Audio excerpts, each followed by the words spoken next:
Okay, இந்த வீடியோவில் என்ன பார்க்க போகிறோம் அப்படின்னா 10th ஸ்டாண்டர்ட் செகண்ட் யூனிட்டு ஒளியலில் இருக்கிற புக் பேக் கொஷின்ஸ் தான். ஃபஸ்ட்டு கொஷின் வந்து என்னென்னா, ஏபிசிடி என்ற 4 பொருட்களின் ஒளிவிலகல் எண்கள் முறையே 1.31 1.43 1.33 2.4 எனில் இவற்றில் ஒளியின் திசைவேகம் பெருமமாக உள்ள பொருள் எதுன்னு கேட்டிருக்காங்க. ஒளிவிலகல் எண் வந்து எதுக்கு குறைவாக இருக்கோ அதுக்கு தான் வந்து ஒளியின் திசைவேகம் வந்து பெருமமாக இருக்கும். ஸோ ஆப்ஷன் ஏ தான் கரெக்டான ஆன்சரு.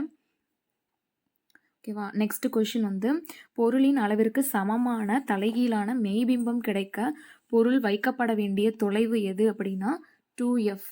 இதெல்லாமே வந்து உள்ளே வந்து புக்குக்குள்ளே இருக்கும். நெக்ஸ்ட் கொஷினு, மின்விளக்கு ஒன்று குவிலென்ஸ் ஒன்றின் முதன்மை குவியத்தில் வைக்கப்பட்டுள்ளது. மின்விளக்கு ஒளியூட்டப்படும் பொழுது குவிலென்ஸ் ஆனது எப்படி இருக்கும் அப்படின்னு கேட்டிருக்காங்க.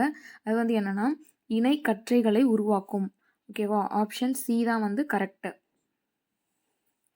சி. ஓகே, நெக்ஸ்ட் கொஷின் வந்து குவிலென்ஸின் உருப்பெருக்கமானது எப்போது டேஸ் மதிப்புடையது. அதாவது குவிலென்ஸுக்கு வந்து எப்படி இருக்கும் அப்படின்னு வந்து கேட்டிருக்காங்க. அதாவது நேர்குறி இருந்தது அப்படின்னா வந்து அது வந்து குவிலென்ஸு, எதிர்குறி இருந்தது அப்படின்னா அது வந்து என்னன்னா குழிலென்ஸு. ஓகேவா. அப்போது குவிலென்ஸ்க்கு வந்து என்னது நேர்குறி. ஆப்ஷன் சி தான் கரெக்டான ஆன்சர். நெக்ஸ்ட் கொஷின், குவிலென்ஸ் ஆனது மிக சிறிய மெய்பிம்பத்தை முதன்மை குவியத்தில் உருவாக்கினால் பொருள் வைக்கப்படும் இடம் வந்து 2F. Option C. Next question, 6th, ஒரு லென்ஸின் திறன் -4D, அதன் குவிய தொலைவு வந்து என்ன அப்படின்னு வந்து கேட்குறாங்க. குவிய தொலைவு வந்து என்னன்னா ஆப்ஷன் சி 0.25 அப்படிங்கிறது தான். இது வந்து ஃபார்முலா வந்து இருக்கும். ஸோ அது போட்டு பார்த்தோன்னா நம்மளுக்கு வந்து கரெக்டாக ஆன்சர் வரும். F = வந்து என்னென்னா R/2 தான் வந்து ஆன்சரு ஃபார்முலா. ஸோ இது போட்டு பார்த்தா கரெக்டாக இருக்கும்.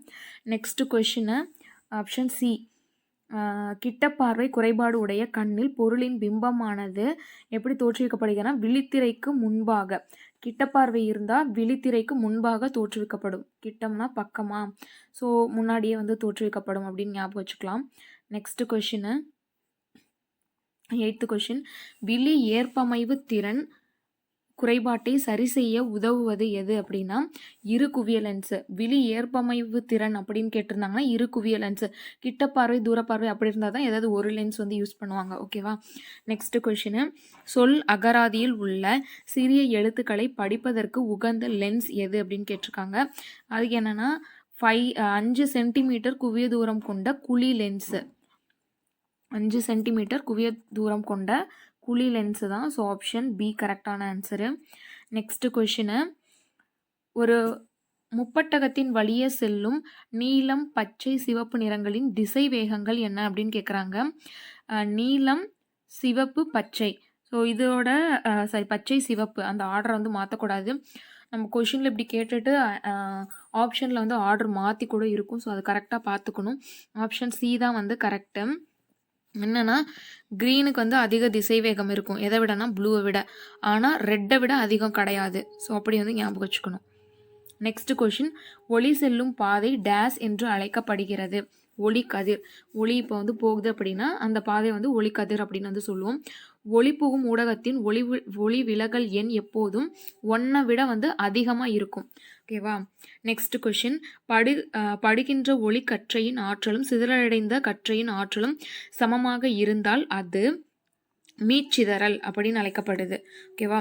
ராலே சிதறல் விதிப்படி சிதறல் அளவானது படுகின்ற ஒளிக்கதிரின் அலைநீளத்தின் 4 மடிக்கும் எதிர்த்தகவில் இருக்கும். அதாவது என்னன்னா 1/λ/4 அப்படி இருக்கும். ஓகேவா. நெக்ஸ்ட் கொஷினு, டேஸ் கண்ணிற்குள் நுழையும் ஒளியின் அளவை கட்டுப்படுத்துகிறதுனா ஐரிஷ் தான். ஓகேவா. நெக்ஸ்ட் கொஷினு, சரியா தவறா. ஃபர்ஸ்ட் வந்து என்னென்னா அடர்வு மிகு ஊடகத்தில் ஒளியின் திசைவேகமானது அடர்வு கூடை ஊடகத்தில் உள்ளதை விட எப்படி இருக்குன்னா அதிகமாக இருக்கும்னு சொல்லியிருக்காங்க. அது வந்து தவறு, குறைவாக தான் இருக்கும். நெக்ஸ்ட்டு, லென்ஸின் திறனானது லென்ஸின் குவிய தொலைவை சார்ந்தது. அது வந்து கரெக்டு, ஃபார்முலாவே அப்படி தானே இருக்கும். நெக்ஸ்ட் கொஷின், விழி லென்ஸின் குவிக்கும் திறன் அதிகரிப்பதால் தூரப்பார்வை ஏற்படுகிறது அப்படின்றாங்க. தவறு. குவி லென்ஸ் ஆனது எப்போதும் சிறிய மாய பிம்பத்தை உருவாக்கும். அதுவும் தவறு. நெக்ஸ்ட் கொஷினு, ஓகே, நெக்ஸ்ட் வந்து பொறுத்துக்க. ஃபஸ்ட்டு கொஷின் வந்து என்னென்னா ரெட்டினாங்கிறது வந்து விழித்திரை. ஸோ இது வந்து ஃபர்ஸ்ட் ஆப்ஷனு. செகண்ட் வந்து கண் பாவை. கண் பாவைங்கிறது வந்து என்னென்னா கண்ணில் ஒளிக்கதிர் செல்லும் பாதையை தான் அப்படி சொல்லுவாங்க. நெக்ஸ்ட் வந்து சிலியரி தசைகள். அது வந்து என்னென்னா விழி ஏற்பமைவு திறன். அதை வந்து சேஞ்ச் பண்ணி வைக்கிறது தான் வந்து சிலியரி தசைகள்ங்கிறது. கிட்ட பார்வைக்கு வந்து என்ன லென்ஸ் வந்து யூஸ் என்ன லென்ஸ்ன்னு போடலைங்க. கிட்ட பார்வை எப்படின்னா வந்து சேய்மை புள்ளி விழியை நோக்கி நகர்தல், அதுதான் வந்து கிட்ட பார்வை.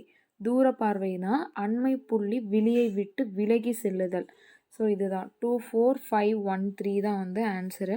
நெக்ஸ்ட் கொஷின் பார்க்கலாம். இதில் வந்து என்னென்னா ஆன்சர் வந்து கொடுத்துருக்காங்க, ஆப்ஷன்ஸ்லாம் கொடுத்துருக்காங்க, இதில் தான் படித்து பார்க்கணும். கூற்று 1 வந்து என்னென்னா ஊடகத்தின் ஒளிவிலகல் எண் அதிகமாக இருந்தால் அடர்வு மிகு ஊடகம், அந்த ஊடகத்தில் ஒளியின் திசைவேகம் குறைவாக இருக்கும். ஊடகத்தில் ஒளிவிலகல் எண் ஒளியின் திசைவேகத்திற்கு எதிர்த்தகவில் இருக்கும் அப்படின்னு வந்து கொடுத்துருக்காங்க. ஸோ ரெண்டுமே வந்து கரெக்டு. கூற்று சரி, காரணமும் வந்து சரி. ஸோ ஆப்ஷன் ஏ தான் வந்து கரெக்டான ஆன்சர், அதாவது ஆப்ஷன் ஆ. நெக்ஸ்ட்டு கூற்று காரணம் பார்க்கலாம். விழி லென்ஸின் குவிக்கும் திறன் அதிகரிப்பதால் கிட்டப்பார்வை என்னும் பார்வை குறைபாடு தோன்றுகிறது. குழி லென்ஸை பயன்படுத்தி கிட்டப்பார்வையை சரி செய்யலாம்.